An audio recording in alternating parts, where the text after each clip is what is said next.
आप सबको जय मसीह की। कल हमने सीखा था कि चेले का अर्थ क्या है। आज हम सीखेंगे चेलेपन की बुलाहट। इससे पहले कि हम वचन में जाएं और उस पर मनन करें, आइए हम सब मिल के एक साथ प्रार्थना करते हैं। धन्यवाद धन्यवाद प्रभु परमेश्वर, राजाओं के राजा प्रभु यीशु मसीह जी, हम धन्यवाद देते हैं इस समय के लिए कि इस समय में आपने हम सबको जिंदा रखा, स्वस्थ रखा और सुबह दिखाई। हम क्षमा चाहते हैं प्रभु, जो भी जाने अनजाने में हमसे पाप हुए हैं, हमारे पापों को क्षमा करें, हम सबको शुद्ध करें, पवित्र करें, बुद्धि समझ दें कि हम आपके वचन को समझ के बोलने वाले बने और बताने वाले बने और खुद चलने वाले बने। प्रभु जी हम सबकी सहायता करें वचन को समझने में और समझाने में। प्रभु इस सभा को शैतान की देखी अनदेखी शैतानी चालों से बचाएं। प्रभु जी सहायता करें। सारी विनती प्रार्थना आपके चरणों में रखते हैं, सुने और ग्रहण करें प्रभु यीशु के नाम से, आमीन। तो कल हमने सीखा था कि चेले का अर्थ क्या है ना। और उम्मीद करता हूं कि आप लोगों को उस कल के वचन से बहुत आशीष मिली होगी। आज का जो हम वचन पढ़ रहे हैं, मनन कर रहे हैं, वो है चेलेपन की बुलाहट। एक्चुअली क्या मेरे सामने कंप्यूटर है, तो मैं कंप्यूटर में सारा पहले फीड कर देता हूँ और फिर मैं थोड़ा वहां से देखता हूँ और फिर बोलता हूँ। मैंने सारा अपना फीड किया हुआ है, तो मुझे लगता है कि आप लोग सोचते होंगे ये सामने कहाँ देख रहे हैं, तो मैं सामने कंप्यूटर पे अपना फीड कर रखा और उसमें देख के मैं बोलता हूँ। तो आइए स्टार्ट करते हैं। सभी मसीहों को यीशु का चेला बनने के लिए बुलाया गया है। सभी मसीहों मतलब कि सारे विश्वासियों को यीशु मसीह का चेला बनाने के लिए बुलाया गया है। ये बुलाहट मात्र पासवानों, सुसमाचार प्रचारकों, मिशनरियों या कुछ चुने हुओं के लिए ही मात्र नहीं है। ये बुलाहट मात्र पासवानों, सुसमाचार प्रचारकों, मिशनरियों या कुछ चुने हुओं के लिए ही मात्र नहीं है, बल्कि प्रत्येक विश्वासी के लिए है। ध्यान से सुनेगा, ये बुलाहट, चेलेपन की बुलाहट हर एक किसी के लिए है। हर एक माने प्रत्येक विश्वासी के लिए है। पर यीशु अपना चेला बनने के लिए किसी से जबरदस्ती नहीं करते। यीशु अपना चेला बनाने के लिए किसी से भी जबरदस्ती नहीं करते। वे कहते हैं, यदि कोई मेरा चेला बनना चाहे, हम वचन में देखेंगे लूका 9 अध्याय 23 पद में, चेलेपन की ये बुलाहट है, अलग अलग लोगों के पास अलग अलग रूप में आती है।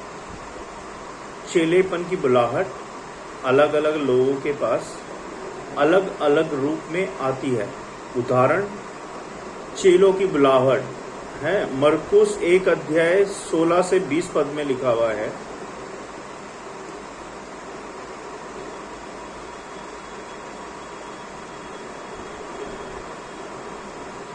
एक सेकंड में, सॉरी ये वचन मैंने खोला नहीं, मैं एक बार खोल लूं वचन।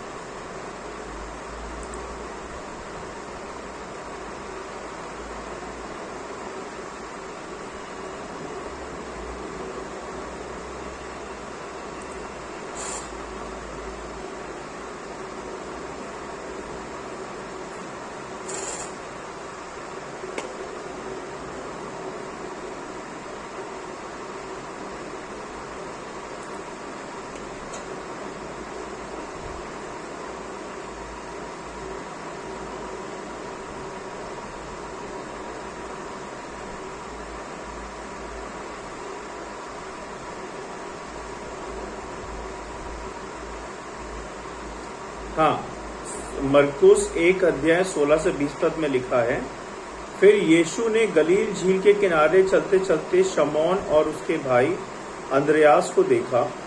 वे दोनों मछुआरे थे और झील में अपना जाल डाल रहे थे। यीशु ने उनसे कहा, मेरे पीछे हो लो, और जिस तरह तुम मछलियां पकड़ते हो, मैं तुम्हें इंसानों को पकड़वाने वाला बनाऊंगा। तब वे फौरन अपने जाल छोड़कर उसके पीछे चल दिए। थोड़ी दूर चलने पर यीशु ने याकूब और उसके भाई यूहन्ना को देखा। ये दोनों जब्दी के बेटे थे और अपने नाव में जाल ठीक कर रहे थे। उसने बिना देर किए हुए उन्हें बुलाया। तब वे अपने पिता जब्दी को मजदूर के साथ नाव में छोड़कर यीशु के पीछे चल दिए। यीशु के पीछे चल दिए। तो ये मरकुस 1 अध्याय 16 से 20 पद में लिखा हुआ है। अब हम कहाँ पे थे? हाँ, अब चेला कौन नहीं बन सकता, है ना? चेलेपन की बुलाहट सब अभी आपने देखी। अब चेला कौन नहीं बन सकता? Who can not be disciple?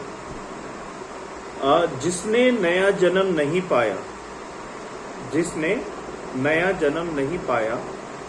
मसीही परिवार में पैदा होने ही नया जन्म नहीं मिलता है। मसीही परिवार में पैदा होने से ही नया जन्म नहीं मिलता है। पापों से पश्चाताप वे यीशु को अपना जीवन समर्पित करना जरूरी है। चेलापन नया जन्म प्राप्त करने से शुरू होता है। जो अपने प्रियजनों को यीशु से ज्यादा चाहता है, लूका 14 अध्याय 25 पद में लिखा है, जिसके जीवन में यीशु व उसकी बातें प्रथम स्थान नहीं रखती, यीशु से ज्यादा अपने माता पिता और भाई और बहन, पति और पत्नी से प्रेम रखने वाला व्यक्ति यीशु का चेला नहीं बन सकता। कितनी परमेश्वर कितनी क्लैरिटी के साथ आपको बोल रहे हैं, मुझे बोल रहे हैं कि जो यीशु को अपने परिवार से पहले नहीं रखता, परिवार के बाद रखता है, वो यीशु का चेला नहीं बन सकता।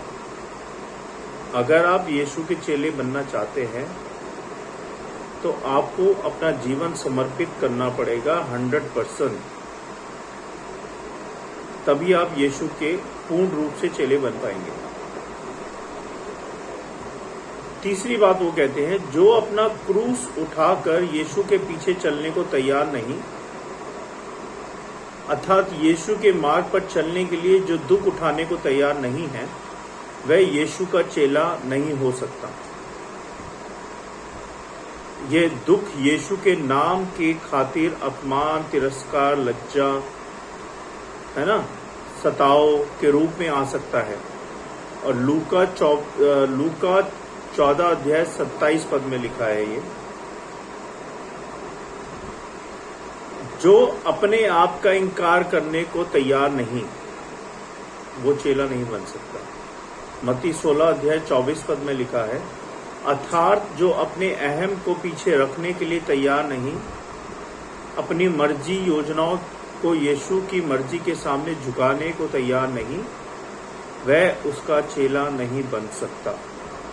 ये मैं आपको जो बता रहा हूं, ये जो लोग चेले नहीं बन सकते उसके बारे में है। ये कौन चेला नहीं बन सकता यीशु का, उसकी डिटेल है। पांचवी बात कही उन्होंने, जो अपना सब कुछ यीशु को देने के लिए तैयार नहीं है,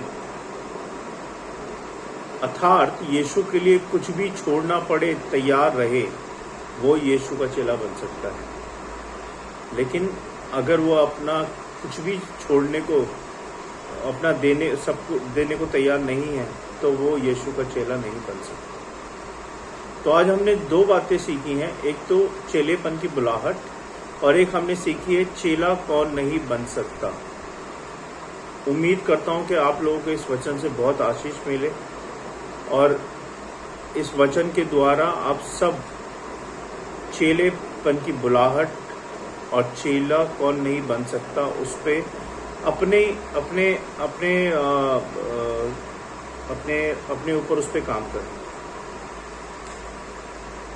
अगर आप सच में प्रभु से प्यार करते हैं, उनको फॉलो करते हैं, उनकी आज्ञाओं को मानते हैं, तो मैं समझता हूं कि आप जरूर यीशु मसीह के चेले जरूर बनना चाहेंगे। और आज से ही कोशिश शुरू कर दें, प्रार्थनाओं के द्वारा प्रभु से मांगें, प्रभु को बताएं, जो भी गलतियां हैं आपकी।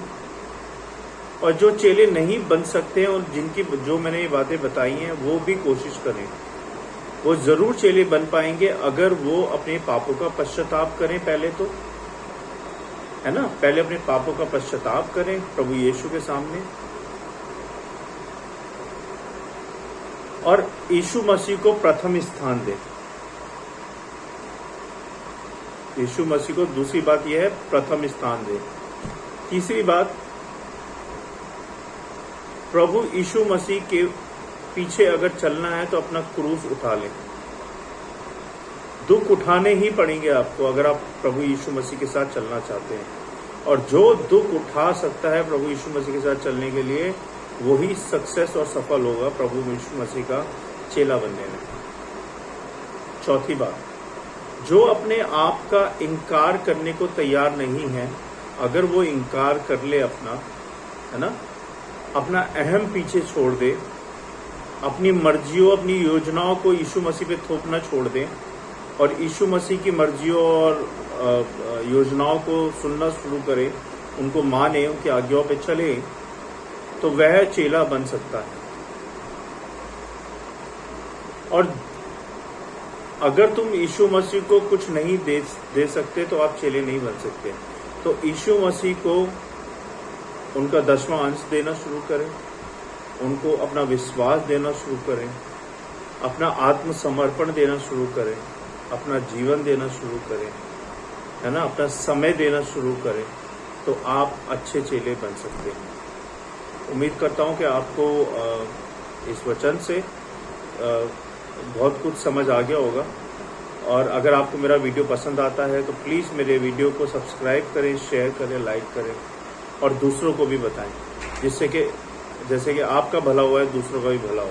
हमारा मेन मोटिव यही है कि हम यीशु मसीह के वचनों को, उनके शब्दों को लेके बहुताई से बहुत लोगों तक पहुंच पाए पूरे वर्ल्ड के अंदर। यही हमारी मोटिव है, यही हमारी उम्मीद है कि आप लोग सब जो मेरा वीडियो देखते हैं प्लीज़ इसको शेयर करें सब जगह। कल हम सीखेंगे सच्चे चेले की पहचान। हमने कल सीखा था चेले का अर्थ क्या है। आज हमने सीखा चेलेपन की बुलाहट और चेला कौन नहीं बन सकता। और कल हम सीखेंगे सच्चे चेले की पहचान क्या है ना, क्योंकि वीडियो बहुत लंबा हो जाता है तो एक साथ सारा बताना बड़ा मुश्किल हो जाता है। तो कल हम ये सब सीखेंगे। आइए हम सब प्रार्थना करें। इस वचन को पढ़े जाने और सुने जाने में प्रभु आशीष दें। धन्यवाद प्रभु इस वचन के लिए कि आपने हमें सिखाया कि सच्चे चेले की बुलाहट क्या है और चेला कौन नहीं बन सकता है। प्रभु मैं आपका चेला बनना चाहता हूँ, सच्चे मन से, आत्मसमर्पण से। मुझे आशीष दें, मुझे इस्तेमाल करें प्रभु, मुझे अपना जैसा बनाएं, मुझे अपना चेला बनने के योग्य बनाएं प्रभु जी। और जो लोग मुझे सुन रहे हैं, देख रहे हैं प्रभु, अगर उनके मन में है आपका चेला बनने के लिए तो उनको भी अपना पूर्ण रूप से चेला बनाएं प्रभु जी। उनकी भी सहायता करें कि वो आपकी चेलेपन की बुलाहट में खरे उतरें और मैं भी खरा उतरूं प्रभु जी। हम सब की सहायता करें आप जैसा बनने के लिए, आपका चेला बनने के लिए प्रभु, जिससे कि हम आपकी योजनाओं में, आपके वचन में बढ़ते जाएं प्रभु। आप बड़े, हम घटे परमेश्वर। बहुत बहुत धन्यवाद हर एक आशीष के लिए, सारी सहायता मदद के लिए। हम सारी विनती प्रार्थना आपके चरणों में रखते हैं, सुने और ग्रहण करें प्रभु यीशु मसीह के नाम से, आमीन। आप सबको जय मसीह की। God bless you all. फिर मिलेंगे हम कल। Thank you so much. तब तक के लिए अपना ध्यान रखें।